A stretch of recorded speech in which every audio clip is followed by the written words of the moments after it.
اب موسم کا سینئر جیک کو جلدی سے وہ موسم چیک کرنے والی مشین کا ماڈل تیار کرنے کو کہتا ہے اور اس کام کے لیے جیک کو صرف 48 گھنٹوں کا ٹائم دیا جاتا ہے۔ اسی لیے جیک کی پوری ٹیم ہی اس ماڈل کو بنانے میں لگ جاتی ہے۔ پھر 24 گھنٹوں کی محنت کے بعد انہیں پتا چلتا ہے کہ انہوں نے جلدی کچھ نہ کیا تو تقریباً 6 سے 8 ہفتوں میں سب کچھ ختم ہو جائے گا۔ اسی لیے کسی بھی طرح کچھ کر کے انہیں لوگوں کو آنے والی مصیبت سے بچانا ہوگا۔ اب یہ جان کر جیک اپنے بیٹے سیم کو کال کرتا ہے اور واپس آنے کے لیے کہتا ہے۔ اس پر سیم کہتا ہے کہ یہاں کوئی بھی جہاز نہیں اڑایا جا رہا، اسی لیے میں ابھی کے لیے واپس نہیں آ سکتا۔ جیک سبھی رپورٹس کو لے کر پریزیڈنٹ کو دکھاتا ہے۔ پھر اس بار بھی وہ جیک کی باتوں پر دھیان نہیں دیتا۔ پھر وہ سائنٹسٹ دیکھتا ہے کہ موسم تیزی سے تبدیل ہونے کی وجہ سے ٹیمپریچر بہت تیزی سے نیچے گر رہا ہے۔ اگر ایسا ہی چلتا رہا تو بہت جلد سب کچھ جم جائے گا۔ پھر ہمیں دکھایا جاتا ہے کہ نارتھ میں اس ٹیمپریچر کے بدلاؤ سے وہاں برف کا ایک بہت بڑا طوفان آ جاتا ہے۔ پھر ہم اسکاٹ لینڈ میں بھی 3 ہیلی کاپٹر کو اڑتا ہوا دیکھتے ہیں۔ اس خطرناک طوفان کی وجہ سے وہ تینوں ہیلی کاپٹر تباہ ہو جاتے ہیں کیونکہ برف جمنے کی وجہ سے تینوں ہیلی کاپٹر کی مشینری جم جاتی ہے اور وہ نیچے گر جاتے ہیں۔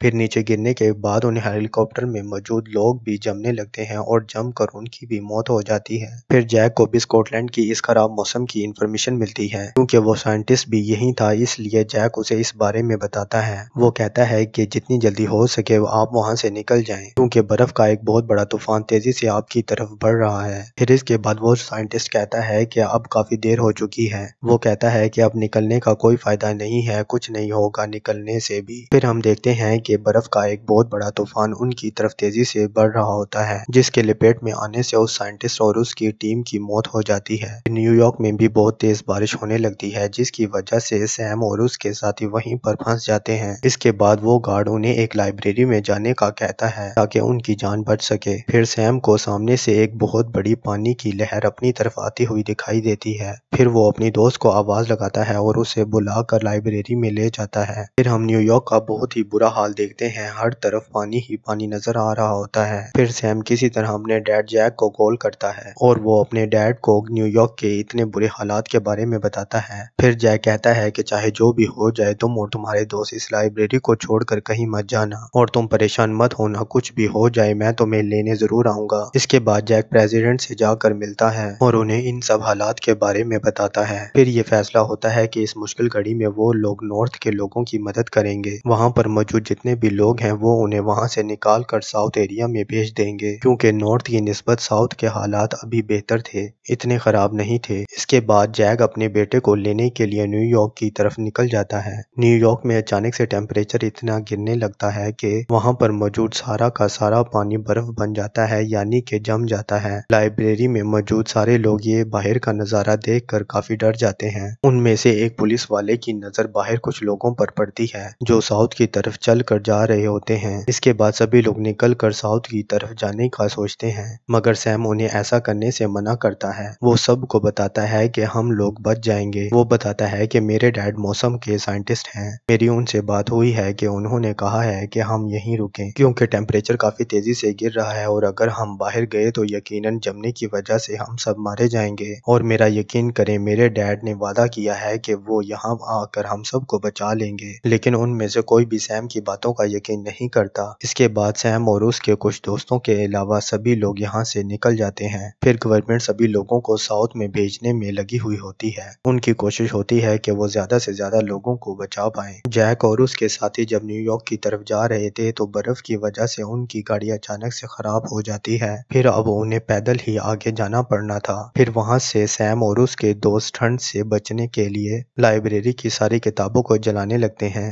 موسم کی اسی خرابی کی وجہ سے پریزیڈنٹ کی موت ہو جاتی ہے۔ پھر اب پریزیڈنٹ کے ساتھی کو ہی نیا پریزیڈنٹ بنا دیا جاتا ہے۔ جیک اور اس کے ساتھی چلتے چلتے ایک ایسی برفیلی جگہ پر پہنچتے ہیں کہ جہاں اتنی زیادہ برف پڑ رہی تھی کہ وہاں پر موجود بلڈنگز بھی برف سے ڈھک گئی تھیں اور یہ لوگ اب انہی بلڈنگ پر چل رہے تھے۔ چلتے چلتے جیک کے ایک ساتھی کا بلڈنگ پر سے پیر پھسل جاتا ہے اور نیچے گرنے کی وجہ سے اس کی موت ہو جاتی ہے۔ اس کی موت سے جیک اور اس کے ساتھی کو کافی دکھ ہوتا ہے۔ پھر نہ چاہتے ہوئے بھی ان لوگوں کو آگے بڑھنا ہی پڑتا ہے۔ پھر وہاں سیم کے دوست کی طبیعت اچانک سے خراب ہونے لگتی ہے۔ پھر اس کے بعد سیم اپنے دونوں دوستوں کے ساتھ ایک جہاز میں جاتا ہے میڈیسن ڈھونڈنے کے لیے کیونکہ وہ جہاز سمندر سے باہر یہاں پر آ گیا تھا۔ وہ جہاز سے سامان لے ہی رہے ہوتے ہیں کہ بھیڑیے اچانک سے ان پر حملہ کر دیتے ہیں۔ جو کہ جنگل سے بھاگ کر یہاں آ گئے تھے۔ وہ سیم کے دوست کو کاٹ کر زخمی کر دیتے ہیں۔ پھر سیم جیسے تیسے کر کے اپنے دوستوں کو بچا کر واپس لائبریری میں لے آتا ہے۔ پھر اس کے بعد وہ میڈیسن اپنے دوست کو دیتا ہے جسے کھانے کے بعد وہ بہت ہی اچھا محسوس کرتی ہے۔ جیک اور اس کا ساتھی ابھی بھی آگے بڑھ رہے تھے۔ پھر اچانک جیک کا ساتھی نیچے گر جاتا ہے کیونکہ ٹھنڈ کی وجہ سے وہ بے ہوش ہو گیا تھا۔ اس کے بعد جیک اسے لے کر ایک جگہ پر رکنے کا فیصلہ کرتا ہے۔ پھر سپیس میں ان سائنٹسٹ کو برف کا طوفان اب کم ہوتا ہوا دکھائی دیتا ہے۔ پھر اب نیو یارک میں بھی طوفان رک جاتا ہے جس وجہ سے جیک کے ساتھی کو بھی ہوش آ جاتی ہے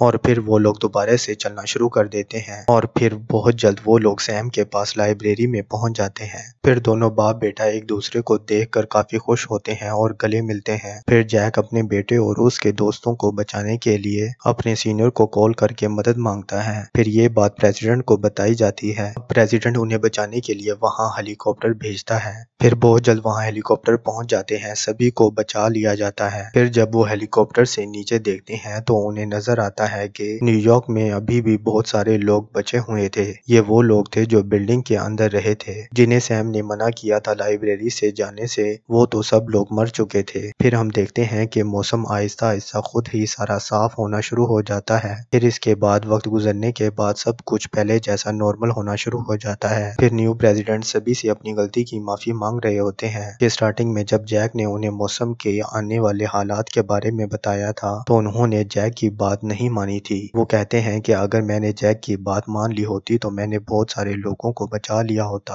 مجھے اس بات کا بہت دکھ ہے، بہت سارے لوگ مارے گئے۔ اور ایک اور اہم بات، ہمیں یہ قدرت کی طرف سے دکھایا گیا ایک چھوٹا سا سیمپل تھا۔ اگر ہم اپنی زمین کی قدر نہیں کریں گے، اس میں گندگی پھیلاتے رہیں گے تو ہمیں ایسی سزا ملتی رہے گی۔ اور آج ہمیں قدرت نے دکھایا ہے کہ ہم انسان اس کے آگے کچھ بھی نہیں ہیں۔ اور اس پریزیڈنٹ کی اچھی سپیچ کے ساتھ یہ مووی یہیں پر ختم ہو جاتی ہے۔ تو دوستو، اگر آپ کو اس مووی کی کلیئر ایکسپلینیشن پسند آئی ہو تو اس ویڈیو کو لائک اور چینل کو سبسکرائب کرنا مت بھولیے گا تاکہ آپ کو ہماری آنے والی نیو ویڈیو ٹائم سے ملتی رہیں۔ تب تک کے لیے اپنا خیال رکھیے گا۔ Take care, love you, bye bye.